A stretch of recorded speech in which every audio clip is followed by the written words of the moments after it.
Good morning friends. આજે આપણે ધોરણ 10 વિષય ગણિત માં પ્રકરણ નંબર 6 ત્રિકોણ સ્વાધ્યાય 6.3 દાખલા નંબર 2 ની વાત કરીએ તો એમાં આ રીતની આકૃતિ તમને દોરીને આપવામાં આવી છે રકમમાં. એમાં તમે જોઈ શકો છો કે અહીંયા આગળ એસી રેખા અને બીડી રેખા બંને ઓ બિંદુમાં છેદે છે અને આ એસી અને બીડી બંને ઓ બિંદુમાં છેદે છે. બે સમાંતર રેખાઓની વચ્ચે આવેલ છે. તો મિત્રો તમે જોઈ શકો છો આકૃતિમાં આપણને COB નું માપ 125 અંશ આપવામાં આવ્યું છે. તો એને આધારે આપણે સૌ પ્રથમ DOC નું માપ શોધીશું. COB આપ્યો છે 125. તો ત્રિકોણ આ DOC માં DOC ખૂણો આપણને મળશે. રેખિક જોડના ખૂણાઓ પૂરક હોય છે એ નિયમને આધારે આ DOC ખૂણો અને COB ખૂણો એનો સરવાળો થાય 180 અંશ. એમાં આપણે COB નું માપ 125 આપ્યું છે એ મૂકીએ તો 125 મિત્રો જમણી બાજુ જશે એટલે 180 માંથી 125 બાદ થાય તો આપણને જવાબ મળશે 55 અંશ. એટલે કે આપણને ખૂણો DOC એનું માપ કેટલું મળ્યું? 55 અંશ. હવે મિત્રો અહીંયા તમે જોઈ શકો છો ત્રિકોણ ODC અને ત્રિકોણ OBA બંને કેવા આપ્યા છે? સમરૂપ. ODC અને OBA બંને ત્રિકોણ કેવા આપેલા છે મિત્રો? સમરૂપ. હવે આપણે સમરૂપ ત્રિકોણ છે. હવે આપણે સૌપ્રથમ ત્રિકોણ DOC ની વાત કરીએ તો ત્રિકોણ DOC માં ત્રિખૂણો DOC વત્તા ખૂણો ODC વત્તા ખૂણો DCO ત્રણ ખૂણાનો સરવાળો કેટલો થશે મિત્રો? 180. આપણને રકમની અંદર ODC નું માપ 70 અંશ આપી દેવામાં આવ્યું છે. ODC એનું માપ કેટલું આપી દેવામાં આવ્યું છે? 70 અંશ. અને DOC નું માપ આપણે કેટલું શોધ્યું? 55 અંશ. એટલે 55 માં 70 ઉમેરીએ તો આપણને જવાબ મળશે 125 અંશ. 55 માં 70 ઉમેરીએ એટલે જવાબ આવશે 155 માં 70 ઉમેરીએ એટલે 125 આવશે. આ 125 ને આપણે જમણી બાજુ લઈ જઈએ એટલે 125 જમણી બાજુ જશે એટલે 125 કેવા થઈ જાય? માઇનસ. તો 180 માંથી 125 બાદ થાય એટલે જવાબ મળશે 55 અંશ. હવે મિત્રો આપણે બે ત્રિકોણ ODC અને OBA સમરૂપ છે તો એને આધારે આપણે ખૂણો શોધવાનો છે OAB. કયો ખૂણો શોધવાનો છે? OAB. તો આ OAB ખૂણો એટલે O પહેલો અક્ષર, A છેલ્લો અક્ષર અને B વચ્ચેનો અક્ષર. તો એ જ પ્રમાણે અહીંયા ખૂણો લઈએ તો O પહેલો અક્ષર, C છેલ્લો અક્ષર અને D વચ્ચેનો અક્ષર. એટલે કે આપણને OCD ખૂણો મળે. એટલે કે ખૂણા OCD નું માપ અને ખૂણા OAB નું માપ સમાન થશે. હવે આપણે જાણીએ છીએ મિત્રો કે OCD નું માપ કેટલું આવ્યું? તો OCD નું માપ આપણને મળ્યું OCD એ જ OCD કો કે DCO કો એક જ થાય.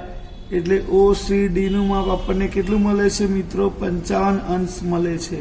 કેટલું મળે છે? ખાસ ધ્યાન રાખજો મિત્રો, અહીંયા આપણે શોધ્યું હતું 55 અંશ. એ જ 55 અંશ આપણે જવાબ તરીકે લખીશું.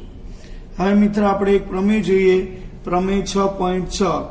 પ્રમેય 6.6 ની અંદર બે સમરૂપ ત્રિકોણો આપી દેવામાં આવ્યા છે. પ્રમેયનું વિધાન ખાસ મિત્રો ધ્યાનમાં રાખજો. પ્રમેયનું વિધાન પરીક્ષામાં તમને આપી દેવામાં આવશે. પ્રમેયનું વિધાન છે, પ્રમેયનું વિધાન કે બે સમરૂપ ત્રિકોણના ક્ષેત્રફળ તેની અનુરૂપ બાજુના વર્ગોના સમપ્રમાણમાં હોય છે. બે સમરૂપ ત્રિકોણના ક્ષેત્રફળ, ખાસ મિત્રો ધ્યાન રાખજો કે બે સમરૂપ ત્રિકોણોના ક્ષેત્રફળનો ગુણોત્તર, બે સમરૂપ ત્રિકોણના ક્ષેત્રફળોનો ગુણોત્તર, બે સમરૂપ ત્રિકોણના ક્ષેત્રફળોનો ગુણોત્તર તેમની અનુરૂપ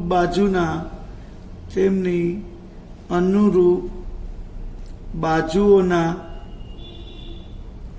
વર્ગોના અનુરૂપ બાજુના ગુણોત્તરના અનુરૂપ બાજુઓના ગુણોત્તરના વર્ગ જેટલો હોય છે, વર્ગ જેટલો હોય છે. એટલે અહીંયા આગળ બે સમરૂપ ત્રિકોણોના એટલે બે સમરૂપ ત્રિકોણો કયા લીધા મિત્રો? એબીસી અને પીક્યુઆર. બે સમરૂપ ત્રિકોણો કયા લીધા મિત્રો? એબીસી અને પીક્યુઆર. તો આ એબીસી અને પીક્યુઆર ત્રિકોણો બંને સમરૂપ છે એવું અહીંયા દર્શાવેલું છે. તો આ બંને ત્રિકોણોના ક્ષેત્રફળનો ગુણોત્તર લઈએ તો તેની અનુરૂપ બાજુઓના ગુણોત્તરના વર્ગ બરાબર હોય છે. અનુરૂપ બાજુઓ એટલે તમે જોઈ શકો છો એબીસી ત્રિકોણમાં પહેલા બે અક્ષર આવશે એબી અને પીક્યુઆર ત્રિકોણમાં પહેલા બે અક્ષર પીક્યુ એટલે એનો ગુણોત્તર લઈને વર્ગ કરવાનો. પછી છેલ્લા બે અક્ષર બીસી તો અહીંયા છેલ્લા બે અક્ષર ક્યુઆર તો બીસી અને ક્યુઆર એનો ગુણોત્તર લઈ અને વર્ગ કરવાનો. એવી રીતે મિત્રો છેલ્લો ને પહેલો અક્ષર એટલે સી એ. અહીંયા છેલ્લો અક્ષર સી છે, પહેલો અક્ષર એ છે એટલે સી એ. અહીંયા છેલ્લો અક્ષર આર અને પહેલો અક્ષર પી એટલે કે આરપી એનો ગુણોત્તર લઈ અને વર્ગ કરવાનો. એટલે મિત્રો ખાસ યાદ રાખજો, પ્રમેયની અંદર તમને જે આપી દેવામાં આવે એને શું કહેવાય? પક્ષ. એટલે આ પ્રમેયનું પક્ષ છે ત્રિકોણ એબીસી સમરૂપ ત્રિકોણ પીક્યુઆર. સાધ્ય છે એબીસી અપોન પીક્યુઆર બરાબર એબી અપોન પીક્યુ એનો સ્ક્વેર બીસી અપોન ક્યુઆર એનો સ્ક્વેર બરાબર સીએ અપોન આરપી એનો સ્ક્વેર. તો હવે મિત્રો આ પ્રમેયને સમજવા માટે આપણે આકૃતિમાં જોઈએ તો ખાસ મિત્રો આકૃતિ જોઈને જ પ્રમેય શીખવાનો છે. મિત્રો આ પ્રમેયની આકૃતિમાં બે ત્રિકોણ દર્શાવેલા છે. એક નાનો ત્રિકોણ દર્શાવેલો છે એબીસી, એમાં વેધ દર્શાવ્યો છે એએમ. એબીસી ત્રિકોણમાં વેધ કયો દર્શાવેલો છે મિત્રો? એએમ. બીજો ત્રિકોણ દર્શાવેલો છે પીક્યુઆર. બીજો ત્રિકોણ કયો દર્શાવેલો છે મિત્રો? પીક્યુઆર. અને આ પીક્યુઆર ત્રિકોણમાં વેધ દર્શાવેલો છે પીએન. અને મિત્રો આકૃતિમાં તમે ધ્યાનથી જોઈ શકો છો કે એબીસી ત્રિકોણમાં એ બી એમ ત્રિકોણને આ રીતે રેખાંકિત કરેલું છે. એટલે અને પીક્યુઆર ત્રિકોણમાં પીએન વેધ દોરવાથી જે પીક્યુએન ત્રિકોણ બન્યો એને પણ મેં અલગથી રેખાંકિત કર્યું છે. એટલે મિત્રો આ પ્રમેય સમજવા માટે ખાસ ધ્યાન રાખજો, એબીસી ત્રિકોણમાં વેધ લેવાનો છે એએમ. એબીસી ત્રિકોણમાં વેધ કયો લીધો છે મિત્રો? એએમ.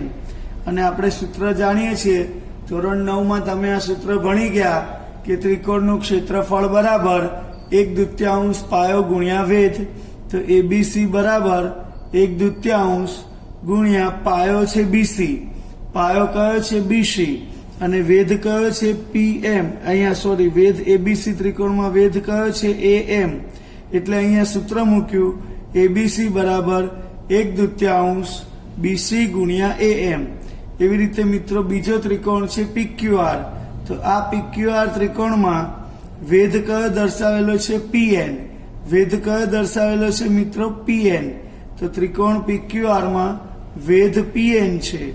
અને આમાં ત્રિકોણ પીક્યુઆરનું ક્ષેત્રફળ લઈએ તો ત્રિકોણ પીક્યુઆરનું ક્ષેત્રફળ બરાબર એટલે કે પીક્યુઆર બરાબર 1/2 પાયો ક્યુઆર, પાયો કયો છે ક્યુઆર અને વેધ છે પીએન. હવે મિત્ર આ બંને ત્રિકોણના ક્ષેત્રફળ લીધા એનો આપણે ગુણોત્તર દર્શાવીએ. એટલે એબીસી અપોન પીક્યુઆર બરાબર 1/2 બીસી ગુણ્યા ક્યુએમ, બીસી ગુણ્યા એએમ. બીસી ગુણ્યા વેધ કયો છે એએમ. અને એવી જ રીતે પીક્યુઆરનું ક્ષેત્રફળનું સૂત્ર કે 1/2 ક્યુઆર ગુણ્યા પીએન. તો મિત્રો અહીંયા 1/2 ઉડી જશે અને બીસી છેદમાં ક્યુઆર, બીસી ગુણ્યા એએમ દર્શાવેલું છે છેદમાં ક્યુઆર ગુણ્યા પીએન. આને આપણે પરિણામ નંબર કેટલો આપ્યો? 1. હવે મિત્રો આને તમે આ રીતે પણ સમજવા માટે લખી શકો કે બીસી અપોન ક્યુઆર છે અને એએમ અપોન શું દર્શાવેલું છે? પીએન. બરાબર, એ ગુણોત્તર છે. હવે આપણે એબીએમ ત્રિકોણ અને પીક્યુએન ત્રિકોણ લઈએ, જે રેખાંકિત કર્યા હતા એ બંને ત્રિકોણની વાત કરીએ. તો એબીએમ ત્રિકોણ અને પીક્યુએન ત્રિકોણમાં ખૂણો બી અને ખૂણો ક્યુ બંને સમાન છે. ખૂણો બી અને ખૂણો ક્યુ સમાન થશે. કેવી રીતે સમાન થશે મિત્રો? તો આપણને એબીસી સમરૂપ પીક્યુઆર ત્રિકોણ દર્શાવેલા છે. કયો ત્રિકોણ દર્શાવેલો છે? એબીસી અને પીક્યુઆર ત્રિકોણ બંને કેવા બતાવેલા છે મિત્રો? સમાન. માટે આ ખૂણો બી અને ખૂણો ક્યુ સમાન થશે. હવે મિત્રો એમ ખૂણો અને એન ખૂણો સરખા છે, કારણ કે એમ અને એન બંને ખૂણા કેવા છે? કાટખૂણા. એની પરથી આપણે કહી શકીએ કે ત્રિકોણ ABM સમરૂપ છે. ABM સમરૂપ છે ત્રિકોણ PQN. કઈ શરતને આધારે? તો ખુખુ શરતને આધારે આ બંને ત્રિકોણો સમરૂપ છે એવું કહેવાય. તો હવે મિત્રો આ બંને ત્રિકોણો ABM અને PQN જે સમરૂપ થયા, તો એમાં પહેલો અને છેલ્લો અક્ષર લઈએ તો AM. પહેલો અક્ષર અને છેલ્લો અક્ષર લઈએ તો શું થાય? AM. તે રીતે PQN માં પહેલો અને છેલ્લો અક્ષર લઈએ તો શું થશે? PN. એટલે AM/PN. અને પછી પેલા બે અક્ષર AB લઈએ તો અહીંયા પેલા બે અક્ષર કયા છે? PQ. તો AB/PQ. આને આપણે પરિણામ નંબર કયો આપીશું? 2. AB/PQ. પહેલા બે અક્ષર AB, તો PQN માં પહેલા બે અક્ષર કયા આવશે? PQ. એનો ગુણોત્તર. આને આપણે પરિણામ નંબર કયો કહીશું? 2. AM/PN બરાબર AB/PQ. એટલે આપણે જે પરિણામ 1 જોયું હતું એમાં AM અને PN નો ગુણોત્તર હતો, એની જગ્યાએ પછી આપણે આ AB/PQ વાપરીશું. હવે મિત્રો એબીસી અને PQR ત્રિકોણ સમરૂપ આપેલા છે. એબીસી અને PQR બંને ત્રિકોણ કેવા આપેલા છે? સમરૂપ. તો એમાં એબીસી માં પહેલા બે અક્ષર AB, તો PQR માં પહેલા બે અક્ષર PQ, એનો ગુણોત્તર લેવાનો. એવી રીતે મિત્રો એબીસી માં પહેલો અને છેલ્લો અક્ષર BC, છેલ્લા બે અક્ષર BC, તો PQR માં છેલ્લા બે અક્ષર કયા આવશે? QR, એનો ગુણોત્તર લેવાનો. અને એબીસી માં પહેલો અને છેલ્લો અક્ષર છે AC, તો PQR માં પહેલો અને છેલ્લો અક્ષર કયો આપ્યો છે મિત્રો? PR. અને આપણે પરિણામ નંબર 3 કહીશું. એટલે AB/PQ બરાબર BC/QR બરાબર AC/PR. હવે આપણે જે સાબિત કરવું છે એમાં એબીસી અને PQR નો ગુણોત્તર લઈએ તો AB/PQ ગુણ્યા AM/PN. ખાસ મિત્રો ધ્યાન રાખજો કે AB/PQ બરાબર AM/PN. અહીંયા આગળ ABC/QR ની જગ્યાએ AB/PQ મૂક્યા છે. એટલે પરિણામ 1 અને 3 પરથી કયા પરિણામ પરથી આવશે? કે પરિણામ 1 અને 3 પરથી. 1 અને 3 પરથી તમે જોઈ શકો છો. પરિણામ 1 ની અંદર BC/QR હતું, પરિણામ 3 માં BC/QR એટલે AB/PQ છે. એટલે આપણે પરિણામ 1 ની અંદર જે BC/QR હતું એને દૂર કરીને એની જગ્યાએ શું મૂક્યું? AB/PQ. એની જગ્યાએ શું મૂક્યું છે મિત્રો? AB/PQ. હવે ખાસ ધ્યાન રાખજો મિત્રો કે આપણે હવે આ જે ગુણોત્તર છે AM/PN એની જગ્યાએ આપણે AB/PQ વાપરવાનું છે. આ AB/PQ એમ નામ છે અને અહીંયા AM/PN ની જગ્યાએ આપણે AB/PQ મૂકીશું.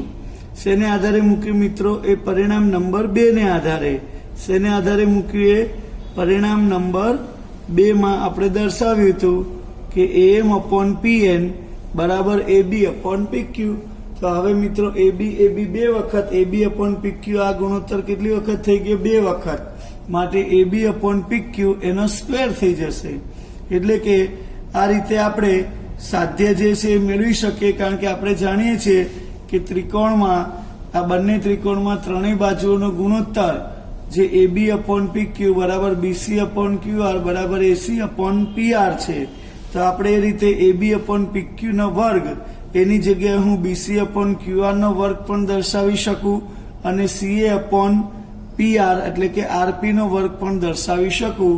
એટલે મને અહીંયા આગળ આપણે જે સાધ્ય મેળવવાનું છે કે ABC/PQR બરાબર AB/PQ નો સ્ક્વેર બરાબર BC/QR નો સ્ક્વેર બરાબર CA/RP નો સ્ક્વેર. આ પરિણામ આપણને અહીંયા આગળ મળે છે. એટલે ખાસ ધ્યાન રાખજો આપણે સાબિત કર્યું કે બે સમરૂપ ત્રિકોણના ક્ષેત્રફળોનો ગુણોત્તર તેમની અનુરૂપ બાજુઓના ગુણોત્તરના વર્ગ જેટલો હોય છે. એટલે અહીંયા ખાસ દરેક જગ્યાએ બે બે ઘાત દર્શાવવી પડે. એટલે મિત્રો અહીંયા આગળ આપણે પ્રમેય 6.6 ની સમજૂતી જોઈ. પ્રકરણ નંબર 6 માંથી આપણે આ વર્ષે બોર્ડની પરીક્ષામાં માત્ર બે જ પ્રમેય તૈયાર કરવાના છે, પ્રમેય 6.6 અને પ્રમેય 6.8. એટલે મિત્રો આજે આપણે પ્રમેય 6.6 ની ચર્ચા કરી. આ પ્રમેય દરેક વિદ્યાર્થીએ ઓછામાં ઓછી બે વખત લખી. પહેલા એક વખત જોઈને લખો, પછી તૈયાર કરો અને પછી મોઢે લખો. અને આ પ્રમેય પોતાના પેરેન્ટ્સની હાજરીમાં મોઢે પરીક્ષા પ્રમેયની આપી જવાની રહેશે. Thank you.